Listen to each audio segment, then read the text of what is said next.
ओम नमः पार्वती पतये हर हर महादेव।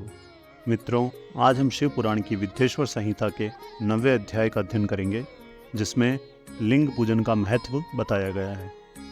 नंदिकेश्वर कहते हैं, ब्रह्मा और विष्णु भगवान शिव को प्रणाम कर चुपचाप उनके दाएं बाएं भाग में खड़े हो गए। उन्होंने पूजनीय महादेव जी को श्रेष्ठ आसन पर बैठाकर पवित्र वस्तुओं से उनका पूजन किया। दीर्घकाल तक स्थिर रहने वाली वस्तुओं को पुष्प वस्तु तथा अल्पकाल तक टिकने वाली वस्तुओं को प्राकृत वस्तु कहते हैं।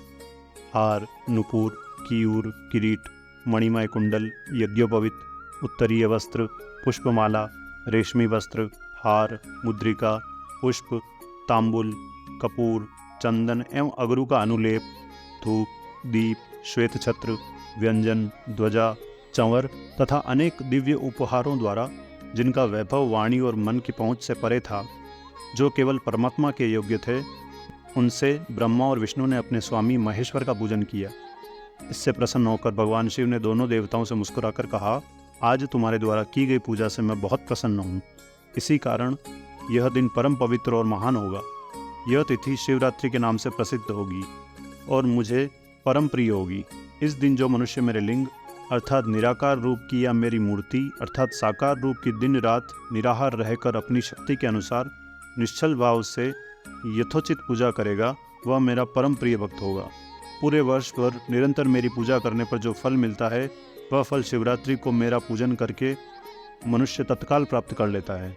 जैसे पूर्ण चंद्रमा का उदय समुद्र की वृद्धि का अवसर है, उसी प्रकार शिवरात्रि की तिथि में मेरे धर्म की वृद्धि का समय है। इस तिथि को मेरी स्थापना का मंगलमय उत्सव होना चाहिए।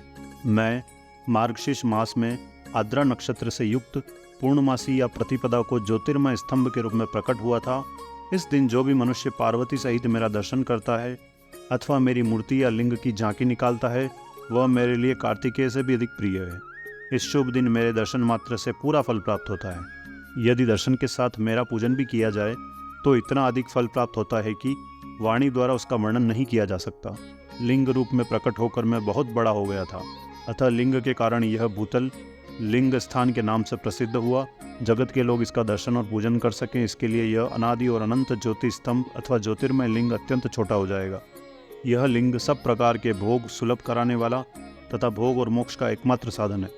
इसका दर्शन, स्पर्श और ध्यान प्राणियों को जन्म और मृत्यु के कष्ट से छुड़ाने वाला है। शिवलिंग के यहाँ प्रकट होने के कारण यह स्थान अरुणाचल नाम से प्रसिद्ध होगा तथा यहाँ बड़े बड़े तीर्थ प्रकट होंगे। इस स्थान पर रहने या मरने से जीवों को मोक्ष प्राप्त होगा। मेरे दो रूप हैं, साकार और निराकार। पहले मैं स्तंभ रूप में प्रकट हुआ, फिर अपने साक्षात रूप में। ब्रह्म भाव मेरा निराकार रूप है तथा महेश्वर भाव मेरा साक्षात रूप है। यह दोनों ही मेरे सिद्ध रूप हैं। मैं ही पर ब्रह्म परमात्मा हूँ।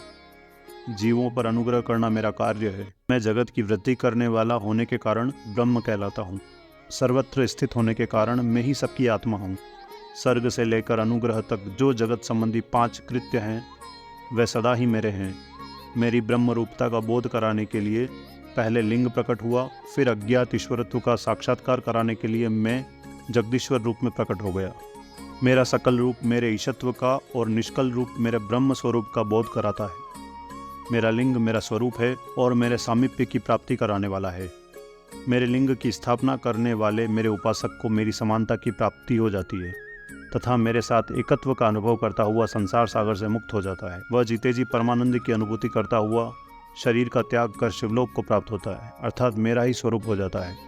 मूर्ति की स्थापना लिंग की अपेक्षा गौण है। यह उन भक्तों के लिए है जो शिव तत्व के अनुशीलन में सक्षम नहीं है। तो मित्रों, यह था 9वां अध्याय। मिलते हैं कल 10वें अध्याय के साथ। तब तक के लिए ओम नमः शिवाय।